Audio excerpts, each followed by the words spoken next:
Are you doing all you can to help your detox organs do the very best job that they can do? Hi, I'm Bernice Hunt, and I am a brain health specialist. I work with women just like you who are starting to notice a few memory challenges, and I help you to stay sharp, so that as you age, you can still travel, have fun with your grandkids, and experience new adventures without missing a beat. As a wellness coach for over 10 years, I've seen a lot of toxins in this world do more and more damage to people around me. And you know what? There's really no way to truly escape all the toxins. They're everywhere. We're not going to get rid of them at this point, but we can reduce our exposure to toxins, and we can help our detox organs to do the best job that they can do. Now, did you catch my video a few days ago? I did a short one on toxins, and I talked about the two major sources where we find all our toxins. So if you didn't catch that one, it's on my YouTube channel. Also on my Facebook page, Keep Your Brain Sharp. Just go to one of those and check it out. But today, I wanted to talk specifically about the detox organs that we have in our body and how specific foods can help them do a better job. So, like I said, toxins are everywhere, and they do our body all kind of damage. They can poison our enzymes, and they can mess with our DNA, and they can damage our organs and our cell membranes, even our brain. And guess what? They even can damage the very detox organs that are supposed to be getting rid of them. So you don't want that to happen. So we need to really do what we can to keep those detox organs strong and functioning so the toxins don't take over those organs as well. Okay, so we're going to talk about 6 organs in our body that are called detox organs, detoxification. Okay, and then I'm going to give you like 3 foods. There's more than 3, but I'm just going to give you 3 foods that you can make sure that you're eating so that you can help your organs do the best job. Because guess what? Food is fuel, and food is information. So if you get the fuel to those organs and you get the information so they can communicate and get the messages out to do what they need to do, you're going to be helping those organs out. And like I said, there's specific foods that do a good job with that. Okay, so we're going to start with the liver, because the liver is a hard-working organ. It has like 500 things to do, including detoxification.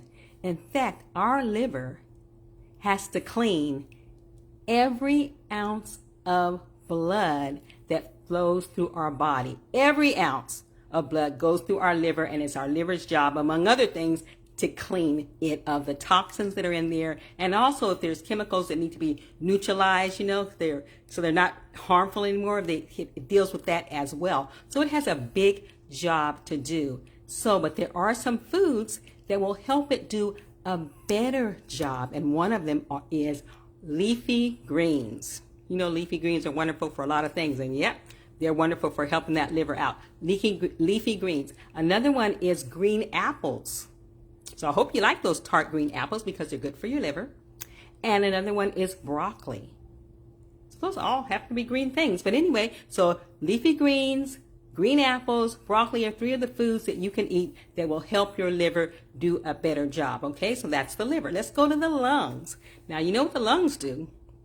The lungs will filter out they'll filter out the carbon dioxide, but they also filter out everything else that you're inhaling. With every breath you take, you're inhaling fumes, you're inhaling airborne toxins, you're inhaling allergens and other pathogens and things that are not supposed to be in your system, but you're inhaling them with every breath you take.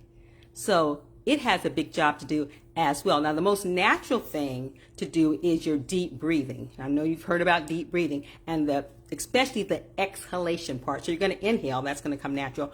But a lot of us, when we exhale, we don't exhale for a long enough period of time to get everything out. And so if you practice your deep breathing, you're supposed to exhale at least twice as long as you inhale. So if you inhale for a count of 4, you're going to exhale for at least a count of 8. And that's going to go way down and get out those toxins that are in your lungs. And so you want to practice doing deep breathing. Now that's a natural thing to do. But spicy foods, those of you that like spicy foods, I'm not really one of them, but those of you that do like spicy foods, I know you're going to be happy about that because your cayenne pepper, even mustard and radishes, things have a little kick to them. Those really help your lungs do a better job. And actually getting good sleep, that's not food either, but getting good sleep helps your lungs do a better job too at night. Okay, so that's for your lungs. Okay, so we did the liver, we did the lungs. Let's get to the lymphatic system. Now the lymphatic system is a circulation system, kind of like our blood vessels. In fact, it runs along the same course as our blood vessels, and its job is to clean out the bacteria and the viruses. It's going to have to collecting all those waste and getting rid of that. And so it has a big job to do as well. The problem with the lymphatic system is it doesn't move until you move. It doesn't have a pump like the heart. So you have to move that body to get the lymphatic system moving. It's kind of like a conveyor belt. If you don't cut the conveyor belt on, it's not going to move. So if we don't move our body, the lymphatic system is not going to move and get rid of those bacteria and the viruses and all of those things there. So what you want to do, of course, is exercise. Cardio exercise especially is great for it. You can also do dry brushing. I know most of you are probably familiar with dry brushing, but if you're not, it's just what it says. Take a dry brush and you're going to brush your skin, really, but your lymphatic system is running underneath it, and you're going to brush toward the heart. So if you're at your legs, you're going to go up toward the heart. If you're at your arms, you're going to go up toward the heart. If you're at your neck, you're going to go down toward the heart. Okay, you can also do something that's called rub and tap. And so where there's certain lymph nodes in certain places, and you can just kind of rub and tap those areas where they are. They're also around here by your hand, but where they are, you can look up and see. That's a whole other video. But anyway, and you can get that stimulated and get that moving. Okay, but we're on foods, so let's go to the foods. Okay, so the foods that you want to eat to help your lymphatic system are ginger and garlic and grapefruit. Those are 3 of them. You can also do lemons and limes if you can't. Some people, because of medications or whatever, can't do the grapefruit thing. So you can do lemons and limes. That's good as well. Okay, so you want to get those foods, ginger, garlic, grapefruit, or lemons and limes, to help your lymphatic system. All right, so let's go to the colon. And you guys know what the colon does. Okay.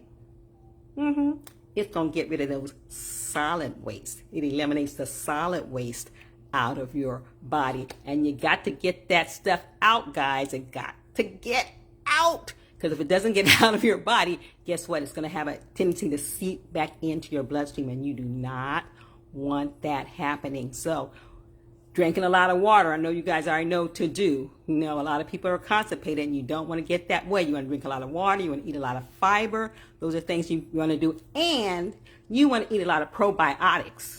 Because guess what? Your colon has a microbiome there, and it has bacteria, good bacteria, bad bacteria. But guess what? This is a little graphic. But when you're eliminating, the waste are coming out. But guess what? It's also coming out some of that bacteria.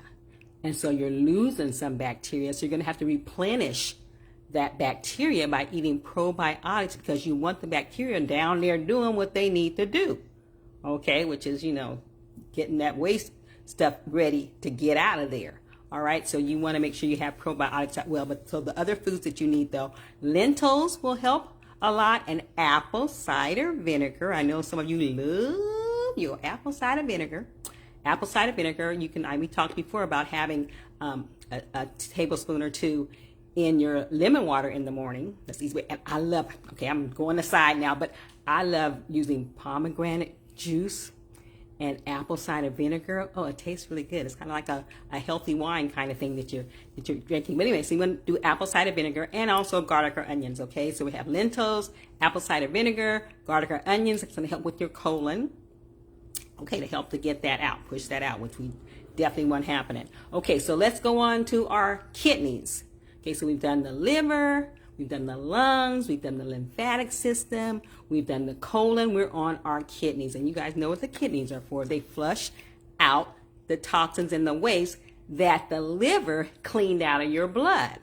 So the liver's cleaning out of your blood, it's going to go to your kidneys, and the kidneys are going to make sure it gets flushed out. So you know the kidneys need a lot of water already. So you're going to drink a lot of water, because how are you going to flush anything out if there's no water to flush it out with? So you want to drink a lot of water. You also, a lot of you can drink herbal teas. They say if you drink herbal teas, that kind of stimulates the production of more urine. And so that's a good thing to drink as well. But you know you want to have cranberry juice. We all know about our moms and our grandmothers having us drink cranberry juice when we get a little infection.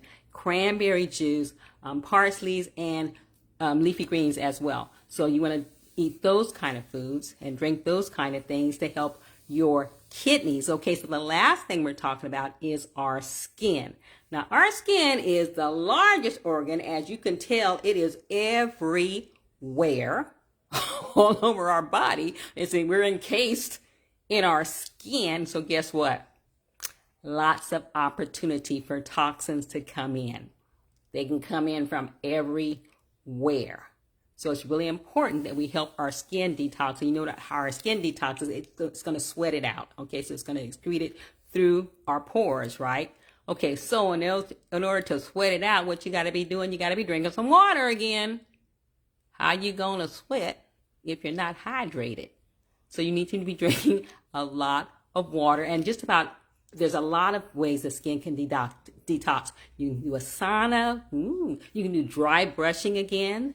That helps with your skin. You can do Epsom salt baths. That helps detoxing your skin as well. And you know you can do exercise. Exercise. You know, when you do all that, okay? So those are some things you can do, but those aren't food necessarily. So regarding the food, blueberries and beets and purple or red cabbage, okay? So those are, you know, the little colorful ones. Those things are going to help your skin do a better job detoxing. So you want to do that. So we talked about the liver, we talked about the lungs, we talked about the lymphatic system, we talked about the colon, we talked about the kidneys, and we talked about the skin. So you have 6 organs that are helping you get these toxins out. So you need to help them by eating those things that are going to make them do their best job. Give them the fuel that they need, give them the communication information that they need to do the best job that they can. Okay, so if you want a complete list or a more complete list, because there's a lot of things out there, I only gave you 3 for each one of those organs, but if you want to hear about some other foods, maybe you don't like any of those foods, but you want to hear about some other foods, I'll be happy to get that to you. Just comment below or direct message me, and, you know, connect with me some way, and I'll get you a more thorough list for those things, because, you know, toxins are everywhere. Toxins are subject to be anywhere, getting to any organ of our body, including our brain. And your brain's destiny is in your hands.